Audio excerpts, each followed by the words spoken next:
Welcome to the Winged Wheel Podcast. Here to talk all things hockey are your hosts, Brad Crisco, Ryan Hanna, and Evan Lobsinger.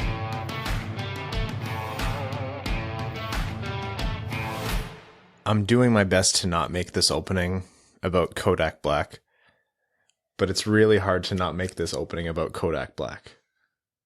On an episode where we should be talking about anything from Nicklas Lidstrom returning to the Red Wings to the ever-growing dumpster fire in Edmonton, to Evander Kane, to even the hockey games.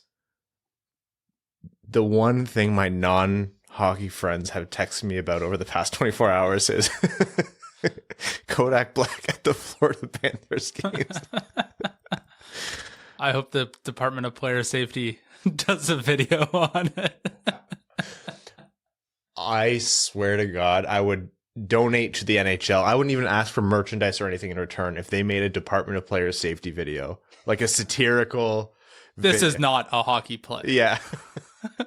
Suspended him for like 5 future Florida Panthers games. Oh my God. That is the world's easiest marketing layup. That would be incredible. So it's definitely not happening. Oh no, absolutely not. Well, no, it would be the video explaining why they didn't suspend him. Yeah, as per this alternate angle, it looks like there was, though the act was being mimicked, it did not actually occur. On this first camera angle, we can see what appears to be the offense, but then when we have this camera angle, we can see, in fact, it wasn't. There was no contact was made, but it was legal, though unsavory. Oh, man. Oh, thank God for that second camera angle.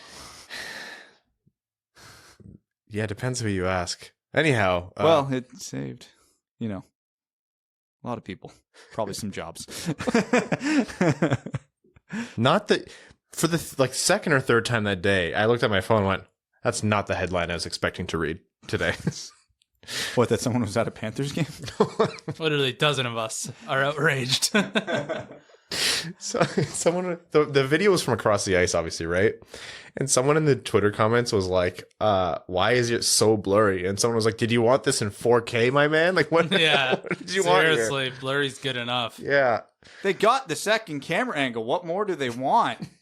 Live testimony, like a director's cut with Kodak Black. We have the director's video. He was beside Kodak Black when it happened. All right. Well, that'll go down in one of our stranger intros in the history of the show. Welcome to the Winged Wheel Podcast. Here to talk more than anything not about Kodak Black. I'm Ryan Hanna. And I'm Evan. And I'm Evan. You got him there for a second. It's okay. Hey, whoa.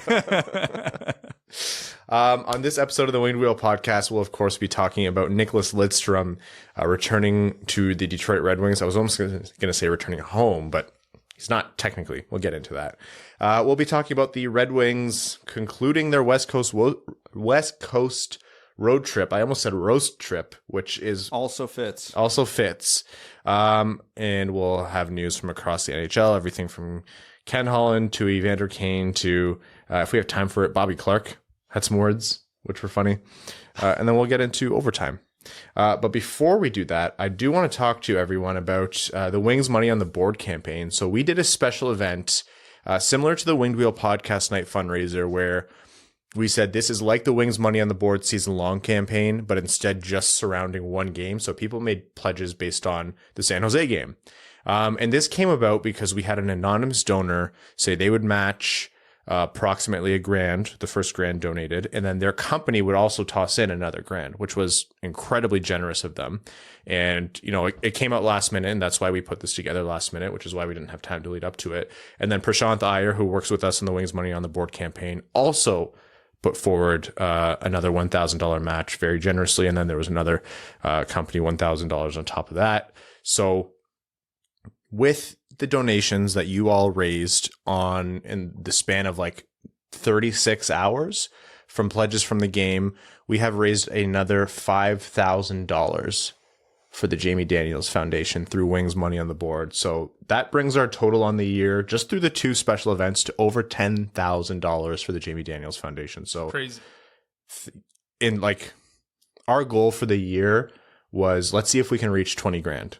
we haven't even gotten to the season long pledges yet. So you're all incredible. If you would like to still make a donation for this initial matching and for that one-off game, we'll still let you do so up until Thursday at noon. Justgiving.com/wings money on the board. So again, that's justgiving.com/wings money on the board.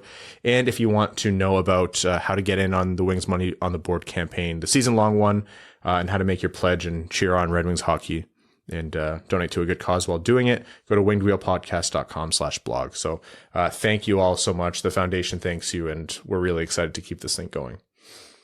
All right.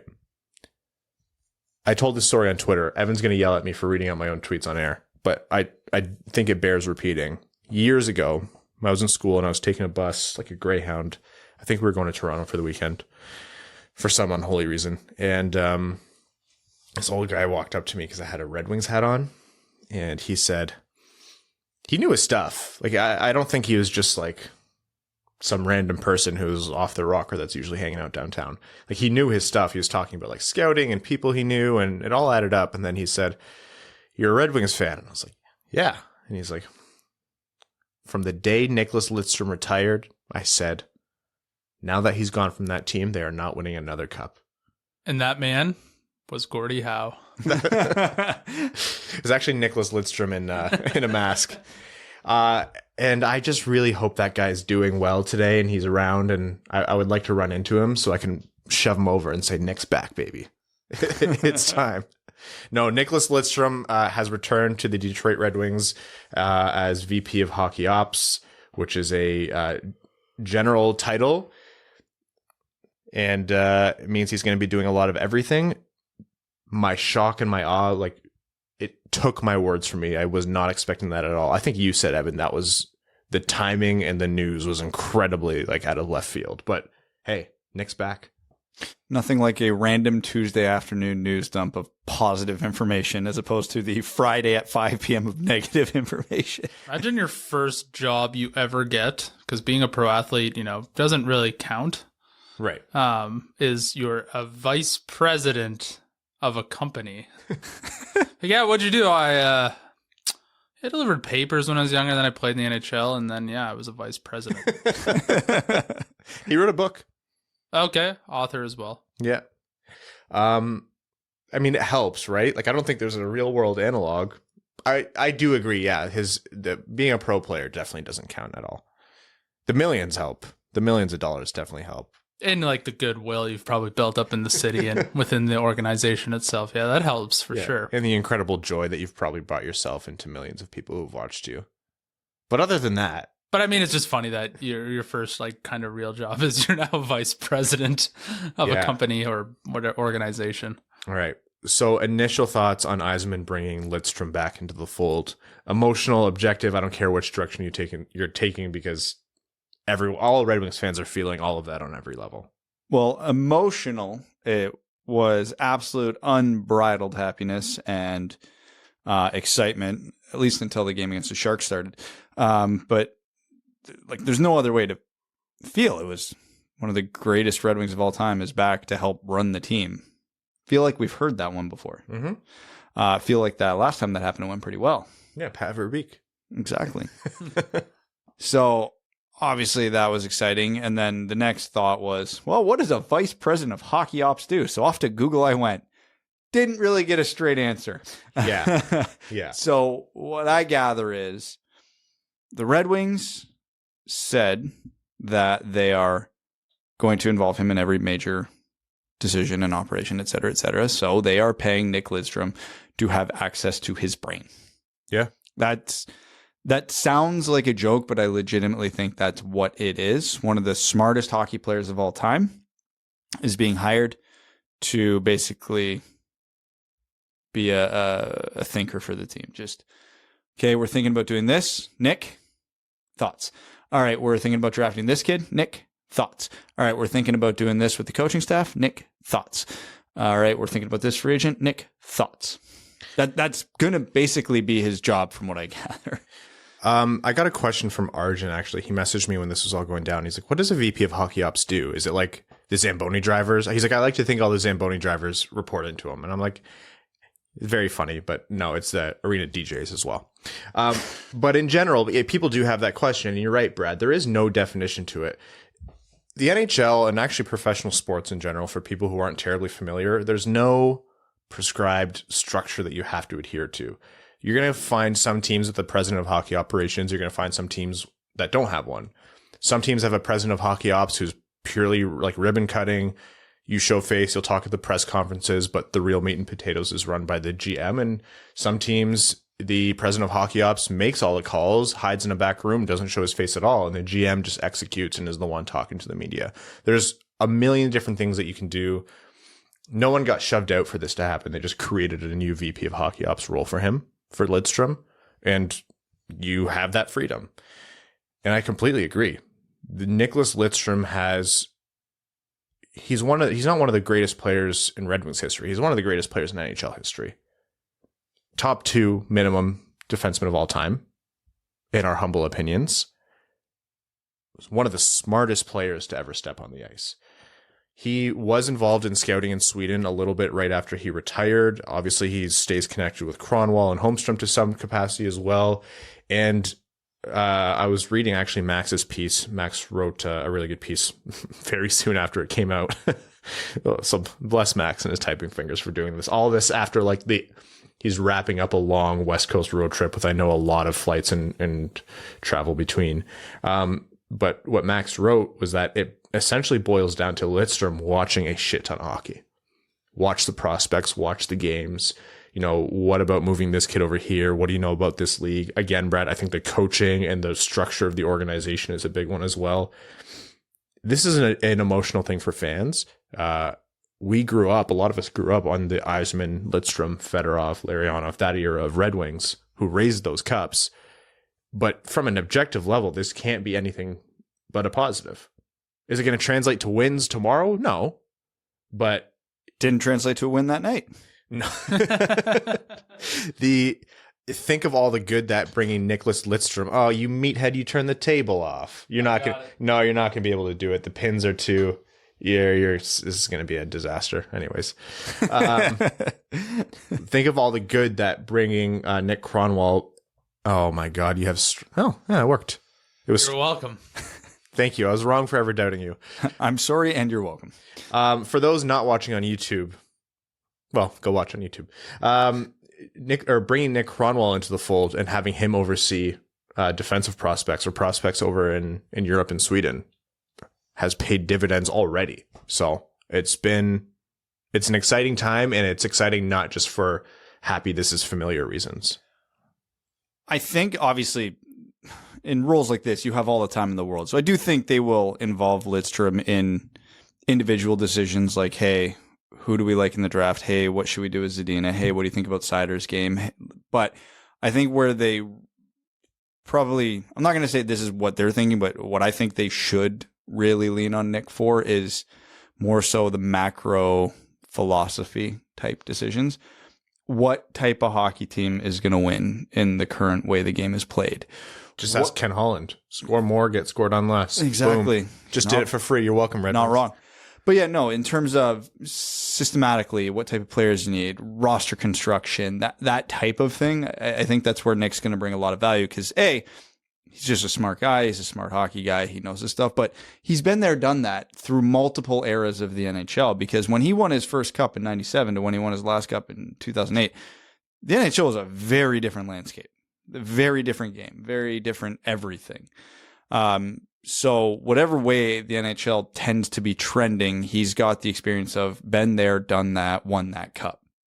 So I think that's where he will have a lot of value going forward.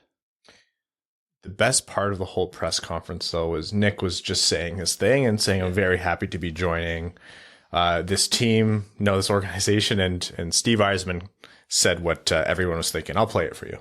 I thought it was good timing for me, for my family to join the Wings again. So I'm really excited when I have this opportunity to join the team again, or the organization again, I should say. We can do the team thing too if you want to talk about that. Is a Lidstrom Seider pairing, Lidstrom at 51 years old, is that a top 15 pairing in the NHL today? It's definitely an upgrade on what they've been deploying. It's a funny joke. I actually genuinely believe Nick has the chops to get out there and do something. He looks exactly the same the day he retired. Well, when they make them in labs, they don't make them to age. Fair. That's a Swedish thing, I think. Yeah. He's very, even when we interviewed Nick a while back, he's very matter of fact. Like there's not a lot of fluff when he talks. No. Um, Be a terrible podcaster. no, yeah, he could, he would have to interview, They'd be 5-minute episodes. but it would be concise and the information would be incredibly Be valuable. very dense. yeah. If he went for a full hour, he'd probably have solved all the Red Wings problems 10 minutes in and solved world hunger by the end of it. Yeah, world hunger by halfway through the season for sure. No, you can see the excitement, and Yzerman spoke pretty, for relative to Yzerman, he spoke pretty emphatically when he said this was an easy decision. Of course, I was going to do it. You believe him at face value there, because like you both said, it's just too easy of a decision to bring in that much knowledge and that much talent. Who knows? Like, you don't know what his impact is going to be behind the scenes. We have virtually no access to what the world of hockey management looks like. So we can't sit here and say, yeah, on this day, he'll be focusing on this. And even Yzerman and Lidstrom both said, like, he's going to try a little bit of everything and see what sticks and what he likes to do. And this is just as much for the benefit of Lidstrom as it is for the Red Wings, right? Like, if Lidstrom wants a career in hockey management, he's going to have to choose what he likes and find what, brings him fulfillment and what he actually has an aptitude with.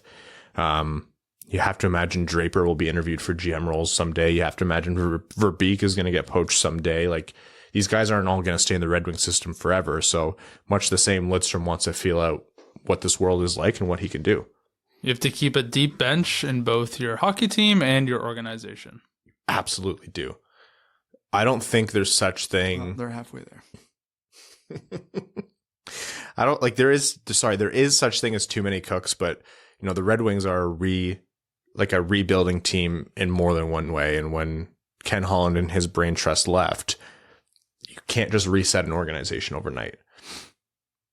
I do find it funny that we spend all this time talking about like just recycling the same names and faces and old hockey men. You need to bring in fresh minds and different perspectives. And us, the same podcast, like over the moon, ripping our shirts off, celebrating, swinging them over our head because one of our favorite players from when we grew up has rejoined the Red Wings in a management role. Well, it's not like he's really done this in a management capacity before. What are you talking about recycling? Like Evan said, this is his first job. I know what you're saying, though. Like, ex-former Hall of Famer rejoins the team that they had success with. But at least this isn't the fourth line fighter who is now, it's, again, one of the smartest, if not the smartest hockey players of all time. Fourth liners, like grinders, are often pretty successful, I find, in coaching and management. You'd be surprised how often that happens. Yes, but they fail as much as they succeed. For every story you have of a Craig Berube absolutely nailing it as a coach, there's just as many going the other way. I thought you were going to say they put them in charge of the Department of Player Safety. Yeah. There it is.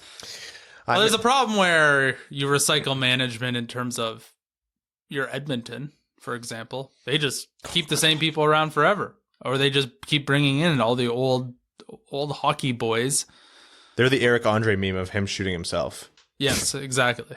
But at least this is like they're bringing someone new in with new thoughts who hasn't done this or been in the business for 1,000 years.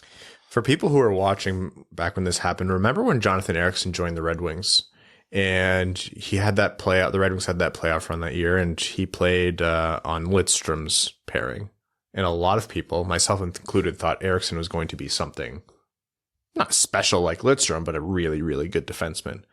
Think of how many defensemen Nicklas Lidstrom elevated over his career. Not just by virtue of being a good defenseman and good players beget good players. That's, of course, true. But he was such a smart defenseman, and he just maximized the talent of his teammates time in and time out. Like Brian Rafalski, he played with Stewart for a while, right? Mm-hmm. Did Lidstrom and Stewart play together? I don't think it was for long, but yeah. Rafalski is like the hallmark of that. And Rafalski was a great defenseman even before Lidstrom, but those two did work. It was just so obvious how much better, he made everyone around him. It's very much like Sidney Crosby. People talk about Crosby and he makes everyone around him better.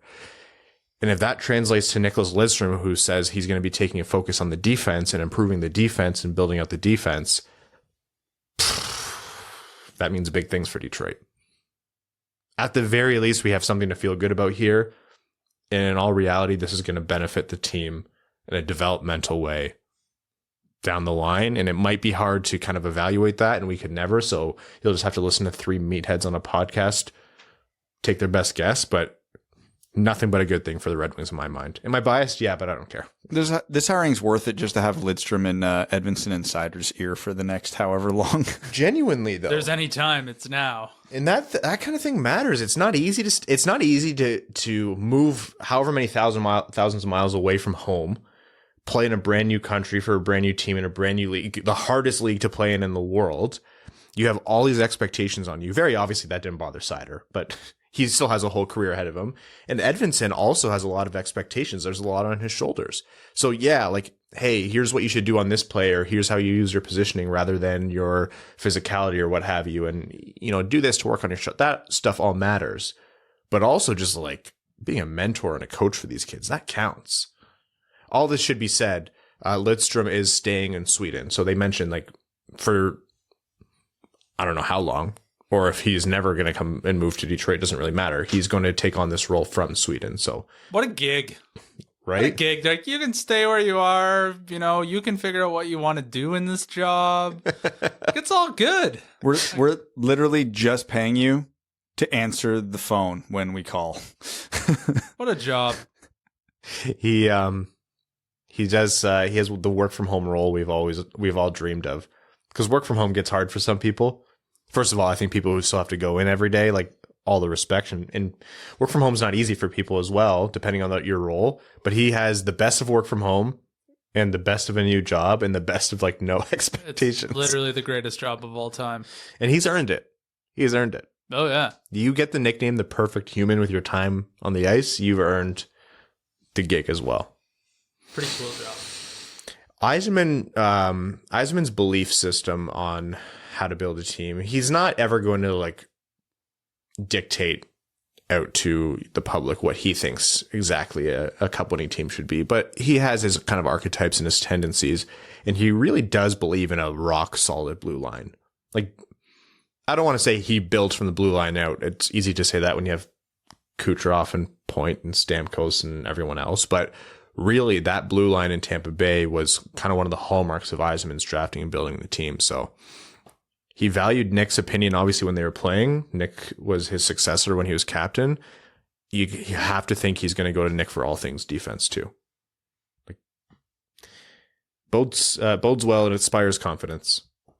There was more on the press conference. Obviously, anytime you get a chance to talk to Steve Yzerman, you have to take advantage of it. So more questions came up there. Much of the same. Like, I think you said they were going to be patient at the trade deadline, which is the answer I expected to hear. You can't have imagined he would say more than that. I think just because, first of all, I think that question was framed from are you going to go out and try to buy someone?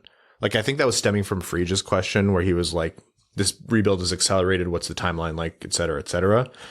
And I think he was just answering from that point of view, which I think is cheeky from Yzerman, because everyone already knows the answer to that. And we all know we don't care. No one thinks the Red Wings are going to go out and buy. It's, are you going to sell everyone that you can? So we have absolutely no new information on that front. Welcome to Steve Yzerman, folks. Yeah. Any other thoughts on Lidstrom? Who's next? Larionov. Fedorov. I want a 4-on-3 OT. Let's get Fedorov over here. It's funny because I posted the picture of the turtleneck picture of Yzerman, Lidstrom, and Shanny. And it was purely subjective for me to say Shanny come home. And I know a lot of people aren't big on him. And he's kind of polarizing, so I can understand that. One, it's funny because of the picture. And two, my heart is still broken that he's in Toronto. Don't watch All or Nothing then. He's in it quite a bit. He likes it there? It appears so, yeah. Yeah. It's also like you don't just bring back all your old favorite players, right? Like, it doesn't work that way. No. Just the ones that they already brought back. That's all. Those are the right ones, and anyone else that they're not bringing back are the wrong ones. Okay. The Red Wings played 2 games. They had the rescheduled game against Anaheim, and then they also had last night's loss against San Jose. Neither of them were quite as bad as the LA Kings stinker, but all in all, they walked away from that entire West Coast road trip with 2 of 6 points, both of them coming in losses beyond regulation. So a shootout against Anaheim and an OT loss against San Jose. I really hope someone gave Alex Nedeljkovic a hug this morning. Yeah. He needs it. He was in for the San Jose and the LA game. The game against LA where they got outshot 1 billion to, and then last night where they got outshot 40-something to 19. The Detroit Red Wings as a team hate Alex Nedeljkovic, and you can't convince me otherwise. The Red Wings have hired Jimmy Howard as a special advisor to the goaltending. Coincidentally, he just completed his psychotherapy doctorate. It's funny because the OT goal that went in it was just one of those fluky things, and it realistically probably should have been saved, but it was just one of those mad dashes, and everyone's sticks and gloves and hands and skates are in there, so it kind of is what it is. But in all, yeah. The Anaheim game was better. Like, Anaheim didn't play great, but Detroit definitely carried most of the play that game, which was nice to see after the bounce back against LA, because I think we were even talking about that. When you get absolutely smoked like that, you can't just wither and die the next game. And I don't think it was a particularly shining effort from Detroit, but they were the better of the 2 teams. Mm-hmm. So mission accomplished. Take that 10 out of 10 times. They had a couple of defensive lapses, ended up in their net, lost in a shootout. Shit happens. Like, games like that happen a million times a year, and it sucks when it happens, but whatever. So then you would hope they would continue the, trend upwards. And then they walked into San Jose and laid another absolute stinker. So this is becoming a little too commonplace, and it's the same problems rearing their ugly head. Because again, 19 shots on net against the San Jose Sharks, a team they absolutely blew out a week or 2 ago. Mm-hmm. That game doesn't feel that long ago. And generated basically nothing. And again, was dragged to overtime kicking and screaming by Alex Nedeljkovic. It should be noted that Larkin didn't play last night. Which is fair. I generally agree. I thought the Anaheim game, you saw a lot more of what was not a perfect game from the Red Wings, but for a road trip and coming off a pretty bad game, you saw a little bit more of acceptable play. You saw them have their spurts. They controlled play for good chunks of time that you can appreciate. It's just not the way the game shook out. I don't think Greiss, that was his best game. No. I think the Zegras one-timer was savable. And I think the shootout was bad. Even the one save he made looked like an accidental save. It was a shot 5-hole that he saved with his feet. I've never seen that in the modern NHL. I have a hard time holding shootouts against goalies, because it's got to be just like the worst situation for them to be in. Like, hey, here's a sanctioned free breakaway where the player had time to think about what they're going to do, and you essentially just have to take it as you would on the ice. Like, it's a tough position to be in, and they're going to be exposed more often than you would ever see them. Remember, like, Jimmy Howard would be playing great hockey one year, and he would be an absolute dumpster fire in the shootout. Doesn't Robin Lehner, hasn't he never won one or something like that? Yeah, he's like notoriously bad in shootouts. I think he went a full season without actually making a save in one. Or pretty close to it. He memes about it on Twitter. Like, yeah. People reply to him on Twitter. He's like, "You still suck in shootouts." He's like, "Yeah, I know." It is what it is. I thought Seider again, looked good. I think it was the game on the 9th, and that was the Anaheim game. Raymond had his best game in a while. That was definitely his best game in a while. He was everywhere. Yeah, and he was making plays happen. And Larkin was out, I think, most of that game because that was the game he got hurt. I think he only played the first period. So it was good to see that Raymond was able to carry play like that without Larkin, which I thought was important for him. Didn't really happen against San Jose, but again, you can only expect so much out of a 19-year-old rookie. But yeah, him and Seider went toe-to-toe with Zegras, and they all canceled each other out. So, good game from that standpoint. Zegras is wicked, man. Oh, he's so good. That kid's good. He is so good. It's like, and it's not like, better than it. This has nothing to do with Raymond or Seider. Like, Zegras is just fun to watch. I had to laugh. I'm like, this is how you know they're. This was my moment of this is why Raymond should win the Calder over Zegras. Is I think it was Anaheim's second or third goal where Zegras tried this really fancy move on Seider, but Seider snuffed it out. But then his teammate came in, picked up the puck, and made the pass cross crease for the goal. And I'm like, that would never happen to Raymond. No. He is not getting that much help. That line, the Raymond, Larkin, Bertuzzi line right now, I mean, it obviously got disrupted by Larkin's injury. And I haven't really found that they've regained their form since the injuries and like the missing games and stuff started to happen. They've been inconsistent, but at home they have been. It's this. They are getting unfavorable matchups on the road, and they're getting favorable matchups at home, and they're able to cancel out their matchups on the road, and they're winning their matchups at home, and that's probably the biggest reason for the home road split. And then the Red Wings faced off against the San Jose Sharks, and best player at 5-on-5, Timo Meier, was it? Yeah, he's the best best all-around player in the world. I think he gun to your head. Fantasy hockey. You have first overall pick. Do you take Connor McDavid or Timo Meier? Timo Meier, absolutely. I think ESPN does a good production. No, they don't. No. I think their overall production is good. I understand it's new commentary, and I understand they're just starting out, but it's been 2 games in a row where it's like... Speaking of first time having a job. Mason Raymond, the San Jose Sharks actually made me laugh. Wait, wasn't there a Moritz Suter? Something like that, yeah. It's, what else? I think Darren McCartney made his appearance at some point. Gustav Lidstrom had a lot of good plays that game. Again, I don't like beating. I don't. If it happens once or twice, listen, I would perfectly understand. I would be the worst play-by-play person I've ever because I can't even say the things that I've thought in my brain for 5 minutes. You are so much more eloquent off air.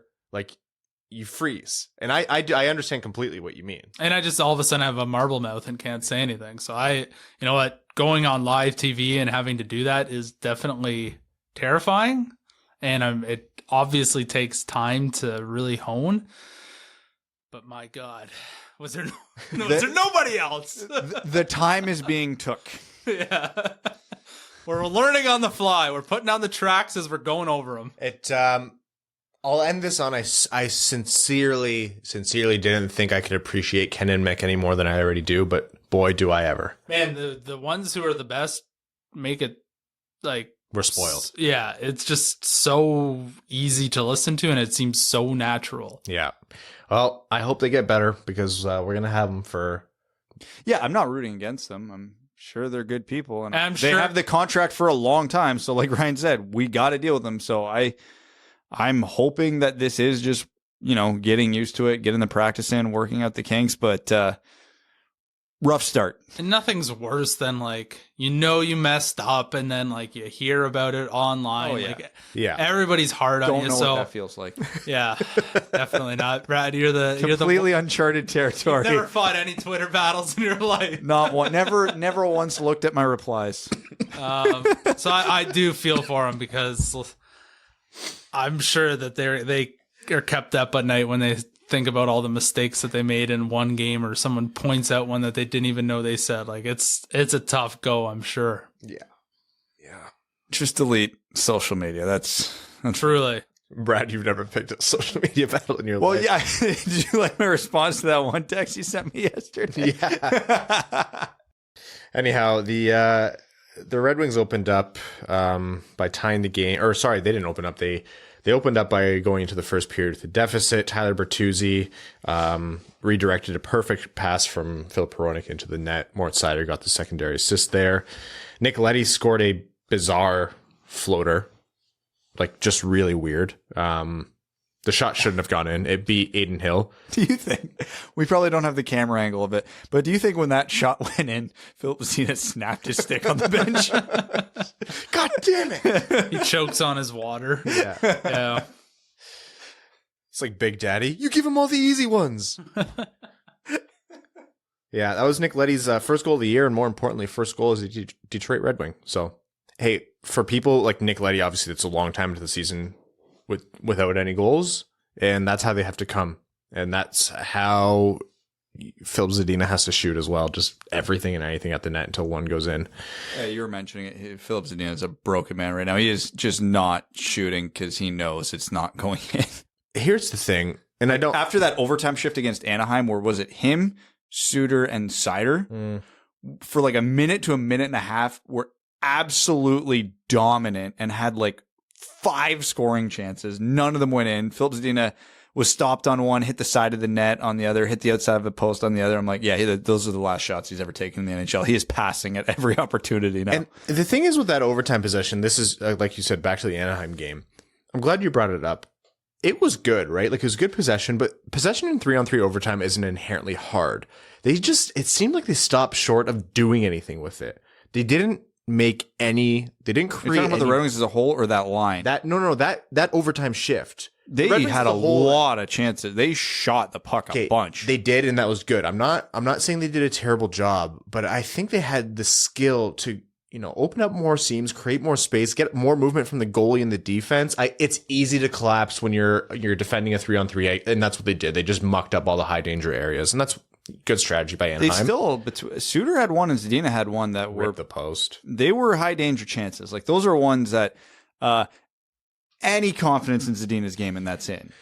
But I'm well past the point of assuming those go in. I saw things from Zadina's game that I liked in the Anaheim game and to a degree in the San Jose game.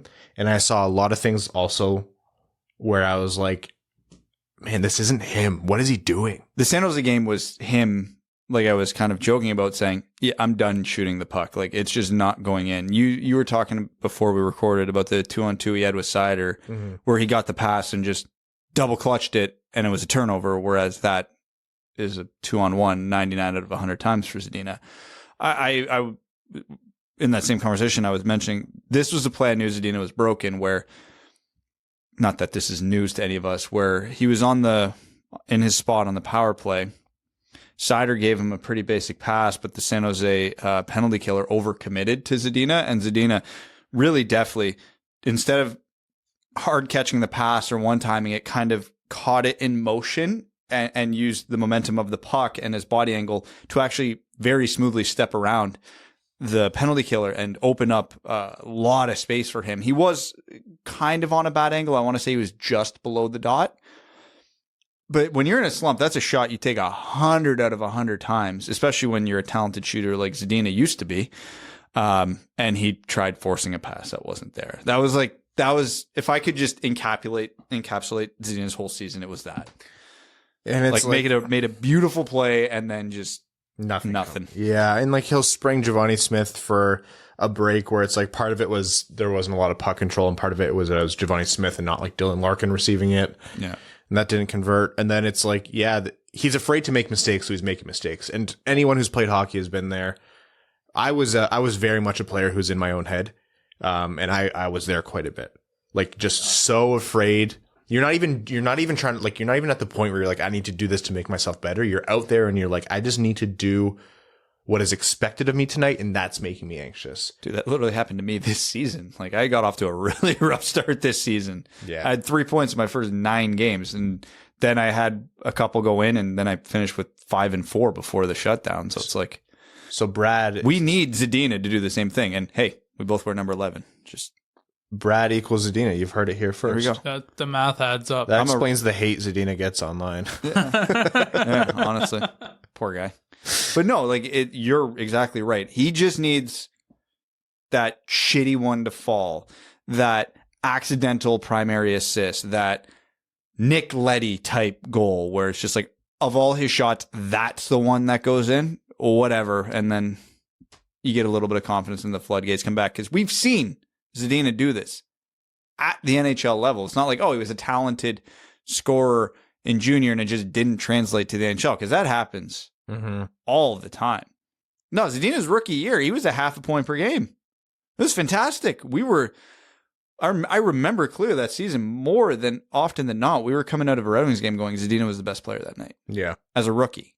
And then last season was not really a step backwards. It was pretty much on par with what his rookie year was. And then this season's just been a nightmare. There's only so much we can beat this discussion until something changes. Whether it's something falling into place, I don't know what it is. It's not a unique thing. Like it's happened across the NHL. It's Larkin's sophomore season. Yeah, right. Like it's not. Anyhow, if you want to know more about the Zadina discussion, listen to any one of our past 45 episodes. Yeah, no kidding. That is what it is. I agree. I think it won't solve everything, but it'll sure feel nice when one of those falls in for him, when he gets one of those Nicklas goals. Yeah. All right. Before we move forward, I want to talk to everyone about this episode of the Winged Wheel podcast being sponsored by the FanDuel Sportsbook. There are so many reasons why FanDuel is America's #1 sportsbook. They're simple to use. They're a ton of fun with unique bet types. And when you win, you'll get your winnings safely back to you in as little as 24 hours.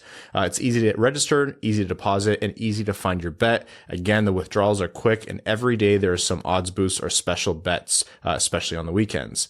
Now listen to this. FanDuel is letting you place your first bet risk-free up to $1,000. No strings attached. If you win, you keep the cash, and if you lose, you get up to $1,000 back in site credit. What we want you to do is download the FanDuel Sportsbook app and get started with a risk-free bet of up to $1,000.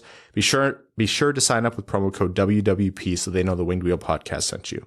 That's FanDuel Sportsbook, promo code WWP. You must be 21 and older and present in New Jersey, Pennsylvania, Illinois, West Virginia, Indiana, Colorado, Iowa, Tennessee, Virginia, or Michigan. First online real money wager only. Site credit is non-withdrawable and expires in 14 days. Restrictions apply. See sportsbook.fanduel.com for details. If you have a gambling problem, call 1-800-522-4700 in Colorado, 1-800-BETS-OFF in Iowa, 1-800-9-WITH-IT in Indiana, 1-800-GAMBLER in New Jersey, Pennsylvania, Illinois, and Virginia. Tennessee Redline 1-800-889-9789.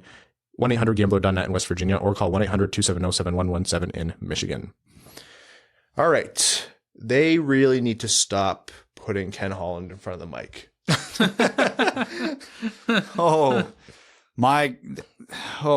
He's never been good at press conferences. He's always on the defensive, especially ever since 2015. So you think he'd be good at it by now? Yeah. Or at least have those like go-to answers ready to be used. He's gotten good at using a lot of words to say nothing. Some say he's a social media influencer. Yeah. Oh, he's influencing a lot of social media activity, that's for sure. He should be a podcaster. Oh my God, I just realized. He would fit in great with us. Maybe the Florida Panthers will invite him to one of their hockey games. Okay, Nicklas Lidstrom to Edmonton, Ken Holland to the Winged Wheel podcast. Everyone gets something that they need. No, I'm just kidding. Nick's stays in Detroit / Sweden, which is just Detroit, Europe. But no, Ken Holland. It's another day in Edmonton. I forget what Oilers fan it was. If anybody wants to check it, I think I quote tweeted it. Went on a Twitter spree of every major decision Ken Holland's made in the last 10 years, and we knew it was bad. You know what it is. Oh my God. You don't like to see it written down. Yeah. It hurts so much more when there's no emotion attached to it and you just see the facts. I was not ready for everything. It's like when you go out, when you're young, you don't really have the money to be doing this, but you go out to the bar with your buddies, and then you go to like a club, and you go to another bar, and you get food, and you get drinks, and you spent way too much money. This is like looking at your credit card bill and adding it up on a calculator in front of you a week later, just to really see how much it hurt. Oh boy. We were clearly very abused and damaged at the start of this podcast because we didn't know how much hurt we were absorbing because it just was a constant beatdown. Mm-hmm. But now that we've had some time to recover and become somewhat human again, kind of reading that all brings up some old scar tissue. What's a saying? You can't see the forest through the trees. That was us in the middle of all these signings. Well, it can't get worse, can it? Boom, Stephen Weiss, 5 years. We always had like the memes of Holland overpaying his aging mediocre vets, and we're like, oh yeah, it definitely exists, but maybe it's overplayed. I don't think it was played enough reading back through it. It was the worst thing for me was the contracts that got signed and then the lack of games played post-contract signing. Was Mike Green the only big signing he made that actually played the entire contract out as a Red Wing? Or without being he got traded, but still that was he might be the only person who played more than 25 games before they had to retire. Like Weiss was bought out, Abdelkader was bought out, Eriksson. Nielsen was bought out. Eriksson was in Grand Rapids by the end of it. Oh, Helm made it. Darren Helm. There you go. Elite. It's one thing to sign a bad contract and the guy plays with the contract at probably less than the value. Like Holland batted below 500 on guys actually finishing the contract. Brad Richard. That was a 1 year. That doesn't count. Todd Bertuzzi, 2 year, $4 million when he was 37 years old. Played 66 games, then retired. This is Oilers Pain on Twitter. Went through and compiled all this. And that's how you know.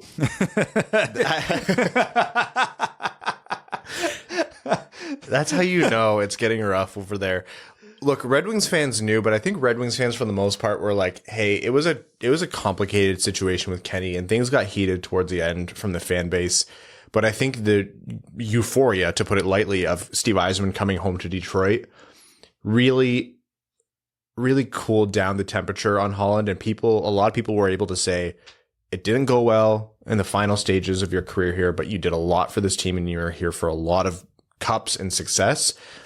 Good luck in Edmonton. They need it. And Red Wings fans didn't really do too much like rubbing in the face of Edmonton, like, hey, this is what you should be prepared for. And I think if you were optimistic, it wasn't necessarily unfair because we did start to see him do some things in Detroit. The trades he made once he embraced the rebuild, which was too late, which was way too late, were good. You could argue it was just about the only good moves he made in the last 10 years, but they were like the Brendan Smith trade, fantastic. The Athanasiou trade turned out to be great. The Tatar trade, fantastic.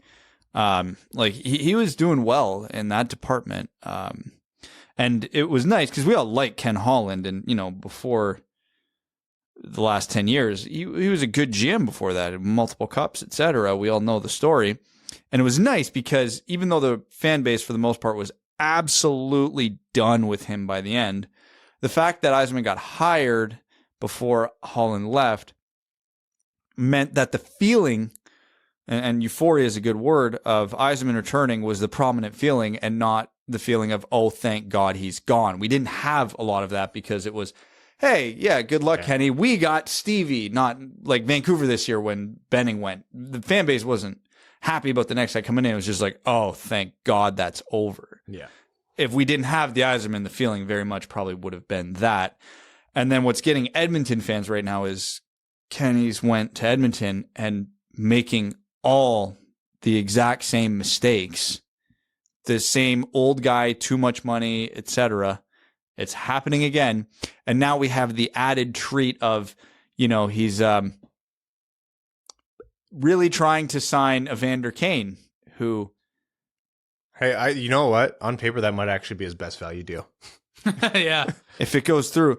Like, the cold, hard facts about it would be, hey, Evander Kane is exactly what Edmonton needs from an on-ice standpoint. They need depth scoring.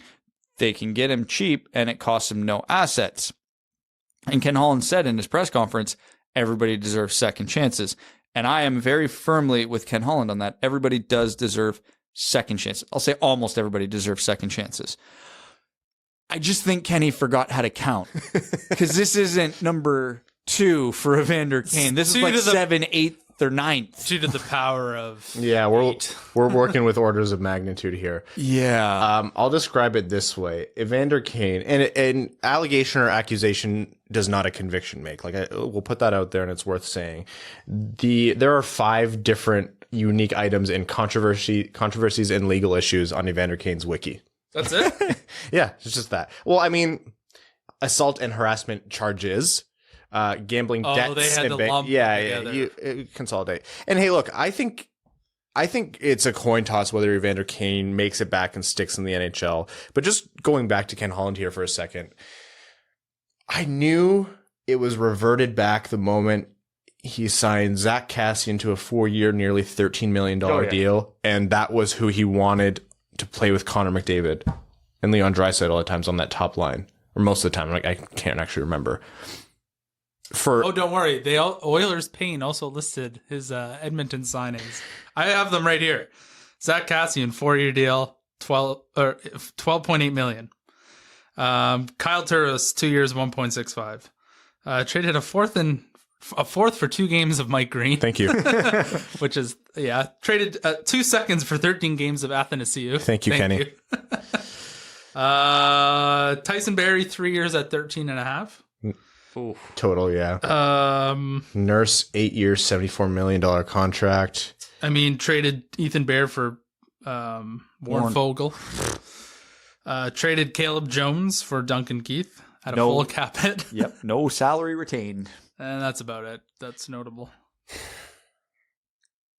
We've done this before. I want Edmonton to succeed just because I want to see Connor McDavid succeed. At this point, I don't know who's out first, Connor McDavid or Ken Holland. Like, the answer is if you think Connor McDavid is going to leave, ownership steps in and you ditch Ken Holland. The coaching staff as well is probably before Ken Holland. I'm not saying there's no way Ken Holland has a path forward. And like we've said in the past, Ken Holland wasn't working with a blank slate.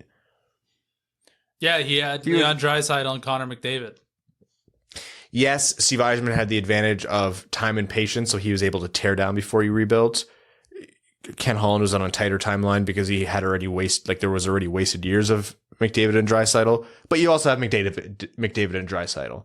You could have either gone full out buy now and trade everyone away to win cups or attempt to win them, or he could have made some of the same signings Steve Yzerman did and try to get competent guys who would be elevated by playing with extremely talented players. But he decides to go after Duncan Keith, who I'm pretty sure plays on one leg.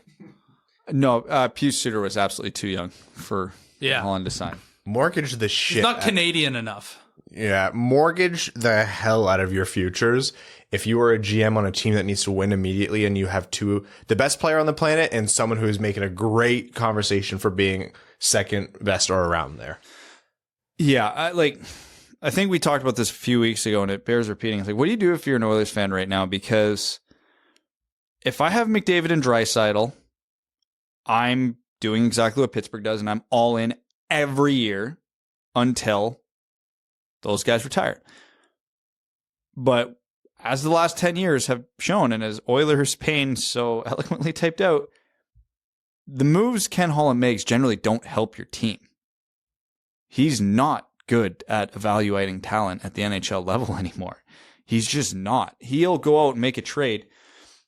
He'll give up, if he does give up a first-round pick, which he said he wouldn't do, because again, why would you be all in when you have 2 of the best players on the planet? He'll trade that first-round pick for Ben Sherratt. Like, he's not going to do anything good with it, in all likelihood, and history has proven that. He said he's not firing the coach midseason, which never make declarations like that. He said he's not giving up a first-round pick this year or a top prospect. Again, don't make declarations like that because, if Arizona comes along, hey, Bouchard and a first for Chychrun, like, you have to say yes. Yeah. We haven't even talked about Chychrun being on the market. Yeah. It's insane. Like, everything he's doing is wrong. His moves already smell of desperation, like a guy who's trying to keep his job or keep the team, okay, so he doesn't get fired. But I was like, well, you just got here. Why are you making these terrible moves? Which makes me believe it's more ingrained in Edmonton than just at the GM level. Like, it clearly goes all the way to the absolute top. Yeah. Oh, yeah. There's too much rot. Tippett, Holland, Nicholson, they're all cut from the same cloth. They all see eye to eye on all of this. So I think it's the opposite. I don't think Ken Holland's making moves because he's on the hot seat. I think Ken Holland's making these moves because he knows he's not. He knows he's got a long time to ride this out to see what he can do. And, when you have that, yeah, it makes sense I'm not selling the future this year. I don't think we have it this year. Okay. And quite honestly, I don't think they have it this year. So he's probably right to not sell futures this year. I mean, he's right to not do it because of the problem he created. But, whatever. Don't make it worse, I guess. But same energy as Babcock going to Toronto, right? For the legacy. Like, you're going to take that team with that much talent and bring them to the cup. It's like, yeah, you're working with a wealth of talent, but you have to deliver. I don't think well, that's why Babcock got fired.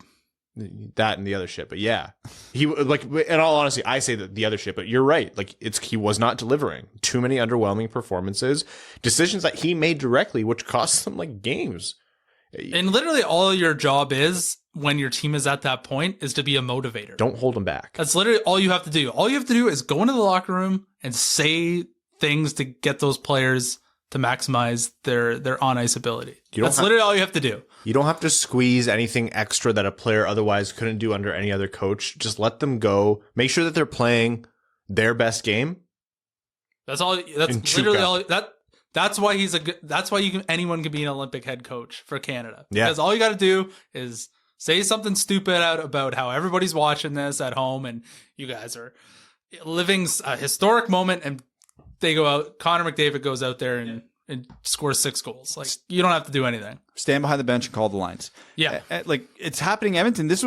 We bitch about this in Detroit right now on a much smaller scale. Like, you have 2 of the most exciting offensive players in the world, and you go out and hire one of the most defensive-minded coaches in the NHL. And again, you have Holland's ultra-conservative style, and he's trading for slower, older players that can't keep up with them. And it's everything that was happening in Detroit. It's happening in Edmonton now, just on a bigger scale because we didn't have Connor McDavid. Yeah, that's pretty much it. There was I was going through that list again, and there was a few others that really caught my mind. These are all combined. So he signed Jordan Tootoo for 3 years, which I didn't think was terrible. Michael Samuelson, 2 years when he was 35 years and older. Carlo Koliakovo for 2 years. We got the greatest GIF in NHL history from Carlo Koliakovo. But that was when he was on St. Louis. That's after right. They signed Samuelson, played 30 more games in the NHL in total, and Tootoo and Koliakovo got bought out. Like, I wasn't kidding when I said Ken Holland did not make it. Did not bat 500 on his players even making it to the end of their contract outside of 1-year deals. I think we had to do so much hedging when we started this podcast. We couldn't because half our listeners were like, Ken Holland, like, don't you dare speak a bad word. And we're like, okay. Well, sorry, we'll scale it back. And it wasn't even like ripping on Ken Holland. It was like, hey, things aren't really primed. Like, we're not exactly making cup runs anymore, and we're not primed to like restock quickly. I think the narrative was like, oh, we're trying to keep the streak alive for the Illiches, blah blah blah. Like the outside internal external forces. Yeah, and like, hey, there's merit to that, I'm sure. Owners can do whatever the hell they want with their team. Oh yeah. At the end of the day, if they don't care about winning, and it's just a thing, a play thing that they've got, whatever. Now we have Montreal to thank for the next 5 ownership groups or GMs that push their teams into like bubble contention when they honestly should just like reload. Yep. Anyhow, why don't we jump into overtime? That was a lot of words to relive some bad memories. It was, yeah. We're masochists. Yeah, we really hate ourselves some days. Hey, at least we're not Ron Hextall today. What is it that he said? That Hexy made a lot of decisions to damage the Flyers. All of our scouts wanted to draft Cale Makar, but Hexy was dead set on Nolan Patrick. There was a couple other draft picks where the same thing basically happened, but they didn't name names on those ones. Like Bobby Clark saying all this, by the way. Yeah, Bobby Clark just absolutely sewered Ron Hextall yesterday, like to a degree we have not seen in a long time in the NHL. None of our scouts wanted Nolan Patrick. Look, it's easy to rip on someone retroactively and say we didn't want to do this. And it's like, all right, well, where was his voice when it was happening? But if genuinely none of the scouts wanted Nolan Patrick, and that's the direction they moved in regardless, that's on the GM. Oh yeah. Yeah. And that's why Hextall isn't in Philly anymore. All right. Let's jump into overtime here. Overtime on this episode of the Winged Wheel podcast, if I can get so many words together, is a Patreon exclusive. So our patrons are the reason we're able to do this show. Organize, get together, be masochists, glutton for our own punishment, that kind of thing. That's Lidstrom's back at least. Yeah, there's that.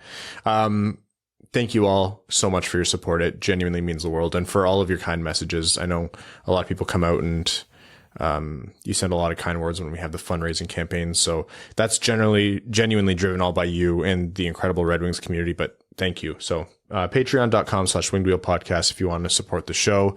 I think rather than it going to anything other than like Evan's beanies, because apparently you only have one, we'll hire a comedian maybe to write more self-deprecating jokes for us to read out about ourselves in the future. Some questions from Patreon. Kyle Karagitz says you could change one rule in the NHL to create chaos. What would it be? My pick is goaltenders must serve their own penalty. The backup must be ready at all times.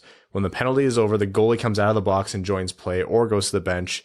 Is there some rule that says a goalie can't cross half? Yeah, there is, and it's a dumb rule. It should be gone. You know my answer.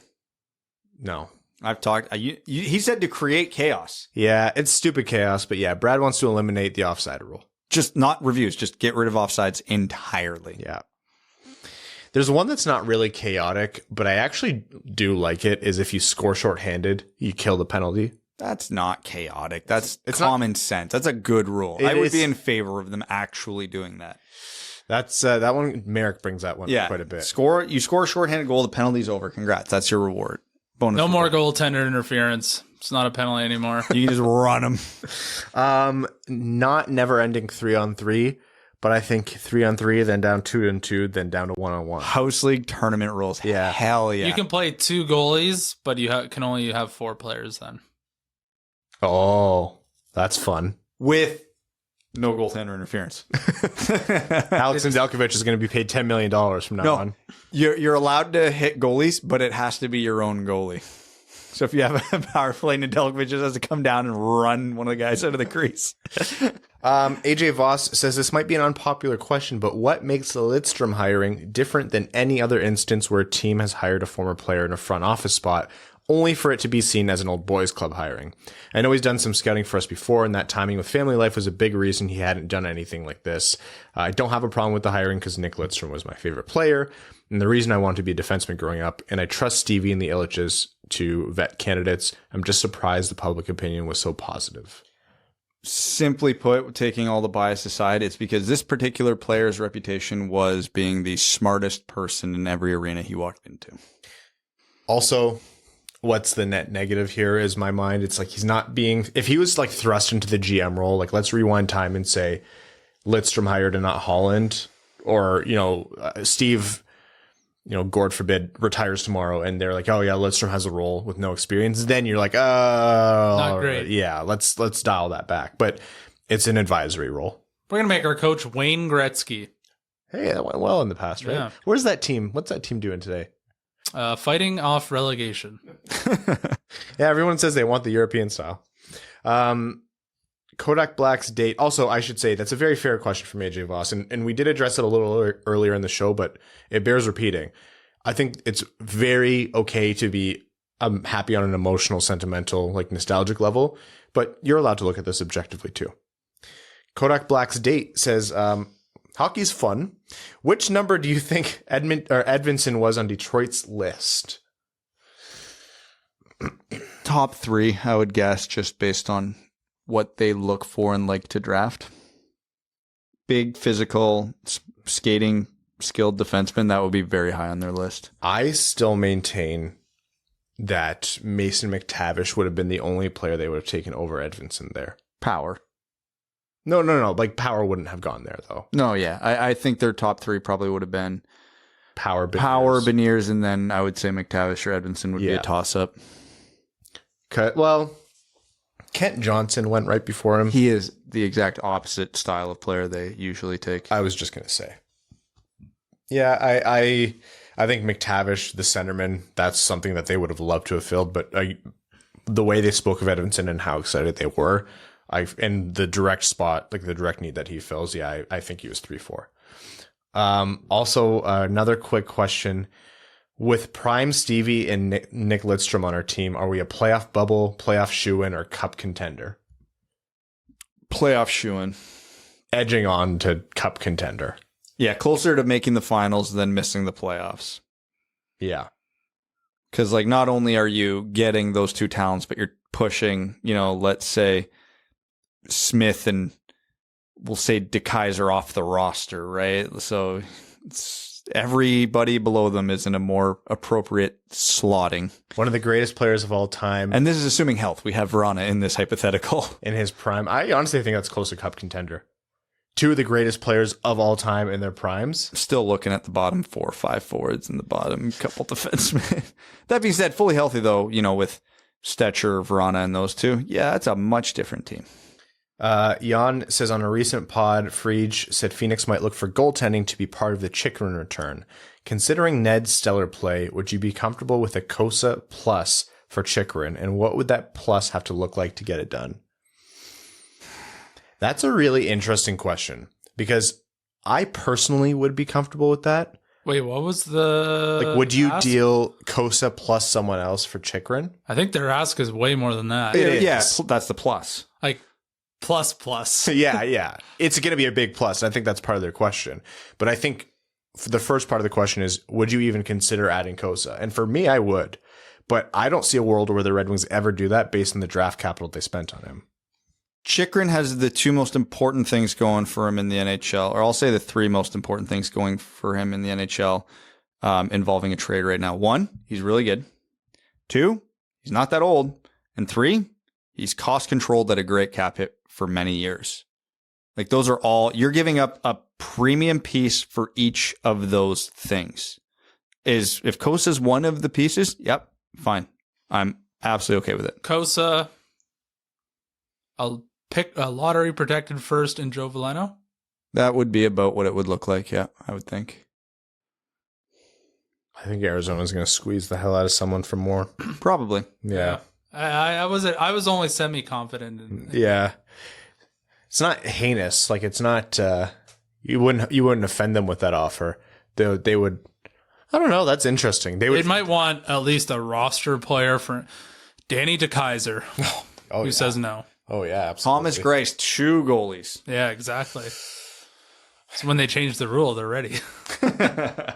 What's Edmonton going to do in net is a question. Alex Stalock has to go through waivers now. Oh, the Ken Holland believes the answer is within the room. So, Stuart Skinner.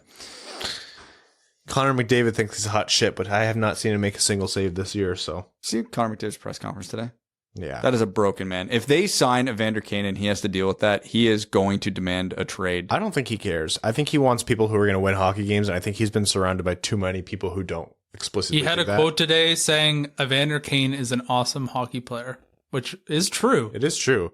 But the thing is, like, Connor McDavid is the most milquetoast, boring-ass interview in hockey. That's because he's dead inside, Ryan. Yeah. Well, when the only thing that brings you joy is that your driveway heats up the snow that's on it and melts it before you have to go out and shovel. Yeah. Can you imagine you played for the end?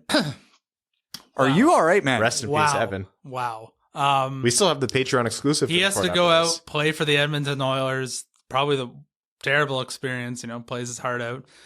And then has to deal with these dumb questions and has to get into his vehicle in the Edmonton winter. And then he gets home and that driveway is clean as can be. That's not bad. That's living right there. Dude, that is not bad. When I look outside after a snowstorm and I see my neighbors who are like up at 5 a.m. when it's still snowing and scraping down to the pavement, and I look at mine, I'm devastated. I feel like a piece of shit.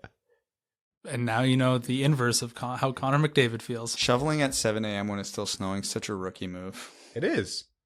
That's not admirable. That's dumb. Let the ice build up. Well, if you're not going to be driving on or off that driveway more than once that whole day, you let it sit there until it's done snowing, and then you take care of it. Unless it's one of those snowstorms where it's like, yeah, this is going to be 4 feet by the time the snow's done, so you got to get out there like 4 times just to minimize the pain on your back. You know what? One thing before we close the podcast, my snowblower's in my backyard. That's far away from your driveway. Yeah, but you can't keep it in the driveway.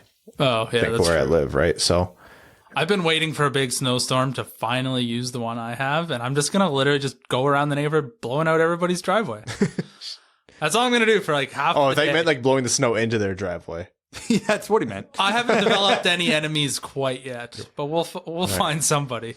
Hey, have you heard of? I'll save this for Patreon. No, he's gonna snowblow everybody's driveway, and whoever doesn't say thank you, they're gonna get blown back on the next day. One of our neighbors puts out peanuts for the squirrels, who then have Fight Club on top of our on our roof. This is right up their alley. Oh. All right, we're going to wrap up this episode of the Winged Wheel podcast. We are going to be back with everyone on Sunday. Thank you all so much for tuning in.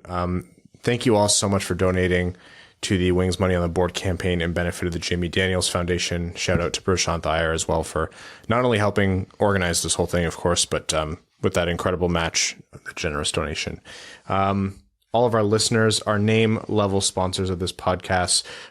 Arjun Shankar, Yves Bartels on behalf of the Sarah Grand Foundation, Kyle Karagitz, Nick Perks, Brett Bailey, Terry Driver, the number 69 crying Ryan Hannah's Banana Slam Jamathon, Taylor Tadgel, Matthew M. Rice, B. Diz, Carl Brutanen Analuski, Chimmy, Citizen High Five, CJ Sully, Craig Kibble, Derek Enstam, DJ Denton, Give Blood, Fight Probert, Greach, Hana Lee, Hassam Al-Qassem, Jay Gollum, Jacob Turner, Justin and the Angry Mob, Kaylin Wood, King Tone, Kyle Hashman, Matt McKay, R.A., Ryan Hubbard, Scott Martin, Stay Fresh Cheese Bags, Your Friendly Neighborhood Window Peeper, Zach Spring, Zarly Zalapsky, Andrew Bohan, Sam Bankson, Adam I Wish I Could Finish Like Ernie, After Tuesday Even the Calendar Says WTF, Antonio Gracias, Babe Landeskog, Ben Barron, Connor Leightonen, Dave W., Eric Sinkowski, Evans Tub Bubble, Vegetarian Diet Edition,